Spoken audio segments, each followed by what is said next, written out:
Welcome back to the South Asian Stories podcast. I'm excited for today's episode. Me too. We have a great guest lined up to talk about their journey. Welcome. So imagine for a second that you are a highly advanced piece of software. Okay, like a supercomputer or something. Yeah, exactly. Your back-end algorithms are, well, they're flawless. You can process complex data, solve all these intricate problems, and, generate incredibly valuable output. Right. You've got the raw processing power. Exactly. You possess this massive, fully functioning database of life experience and technical skill, but there is a fatal flaw in your system. Which is? Your user interface is completely broken. Oh, wow. Yeah, that's a problem. Right. So when someone tries to interact with you, the screen glitches out, the formatting is chaotic, and the output just, well, it looks like gibberish. So nobody can actually access that brilliant backend. Exactly. To the outside observer, like the user sitting across the desk from you, it doesn't matter how brilliant your backend is. If the interface is broken, they just assume the entire machine is useless. The power is there, but the connection just fails. That phenomenon is, it's essentially a professional version of locked-in syndrome. Locked-in syndrome. That's a really intense way to put it. It is, but it's accurate. I mean, you have all the competence in the world, but you are trapped behind this wall of mechanical translation. It's a deeply agonizing state. Because you know how capable you are. Exactly. You are fully aware of your own capability, yet you're forced to just sit there and watch other people constantly underestimate you based entirely on your output formatting. Which brings us to the core mission of our deep dive today. We are exploring that exact agonizing gap between possessing knowledge and, well, actually being able to express it. It's such a universal struggle. It really is. And our foundation for this exploration is a collection of excerpts from this fascinating narrative. It's titled The Eloquence of Effort: From Silence to Success. A great title, by the way. Yeah, it really sets the stage. So we're going to track the evolution of the central subject of this text, a guy named Gurpreet. Right. And we watch him transition from a state of just paralyzing, nervous silence to highly confident expression. But we aren't just looking at the timeline of his progress, right? No, not at all. Our goal here is to deconstruct these specific, deliberate, and remarkably slow-paced methods he uses to finally unlock his voice. Because the mechanics of his transformation are deeply counterintuitive. I mean, this narrative is fundamentally a masterclass in overcoming the paralysis of perfectionism. Yeah, perfectionism is the real enemy here. Absolutely. It serves as this blueprint for anyone who has ever felt that tragedy of trapped competence. That feeling of having the exact right answers in your head, but being utterly unable to translate them into the physical world. So to understand the architecture of that escape, we have to examine the precise nature of the trap itself. We have to start at the bottom. Right. The narrative drops us at the most uncomfortable, high-stakes starting line imaginable. A corporate job interview. The dreaded job interview. Gurpreet is sitting across from an interviewer. He is incredibly nervous. And the interviewer throws out the most standard, unstructured, and therefore terrifying prompt in the entire corporate playbook. Oh, I know what's coming. Quote, "Tell me about yourself." Yeah. That prompt is a total trap for anyone struggling with expression. Why is it so much worse than a technical question?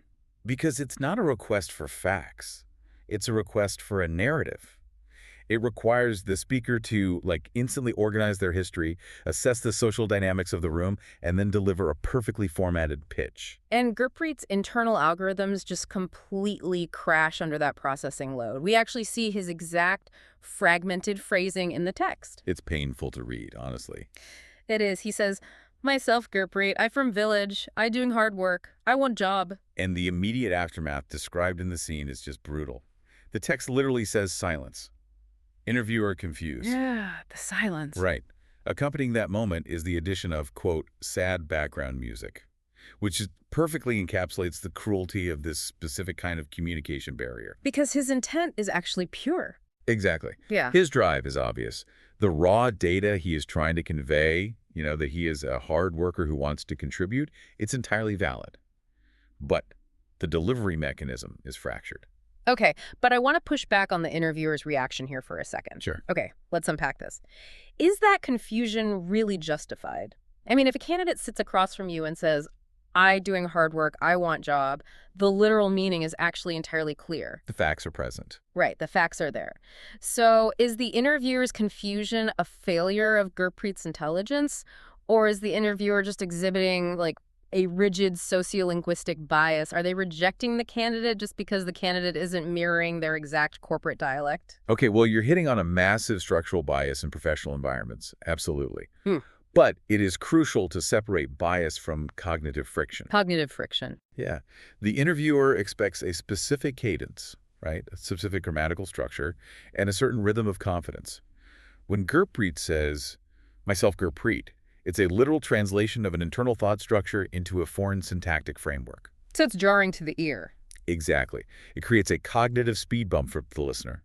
The interviewer's brain has to literally stop, parse the broken syntax, translate it into standard formatting, and then assess the meaning. Ah, I see. That friction happening in real time registers as confusion. It breaks the social contract of the interview, which demands seamlessness. It's like trying to play a vinyl record on a CD player. Oh, that's a great analogy. Thanks. Like, the music is perfectly etched into the disc, right? But the hardware simply cannot read the grooves. And the tragic result is that the hardest working person in the room becomes entirely invisible simply because they can't format their reality into the language of the room. And the narrative actually makes an incredibly explicit distinction about this tragedy.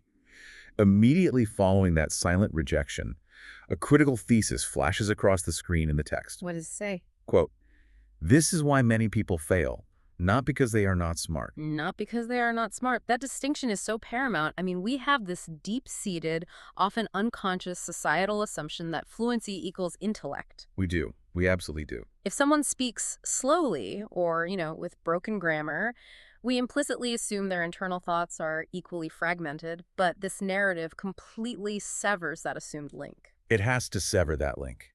Otherwise, the learner will just be crushed by imposter syndrome. Which we see immediately. Right. We see this play out in the very next moment. Gurpreet is outside the interview room, visibly frustrated, and he articulates the exact paradox of trapped knowledge. He says, "While my English not good, I know everything, but I cannot speak." Man, that is the sound of the broken user interface right there. Yeah, it is. He isn't lacking the answers. He isn't lacking technical skills or life experience. He is fully aware of his own database, but he is trapped behind the mechanics of the API. Which is precisely the moment his guide, Jack, enters the picture. Hmm. And Jack fundamentally alters Gurpreet's reality. Thank goodness for Jack. Truly. Jack listens to this despair and delivers the central diagnosis of our entire discussion today. He says, "Your problem is not knowledge. Your problem is expression."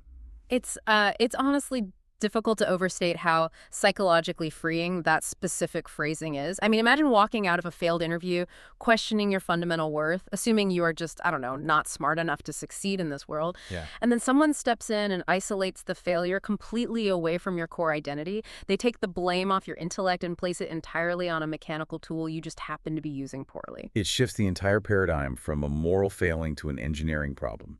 You aren't stupid. Your tool is just uncalibrated. And an uncalibrated tool can be adjusted. Exactly.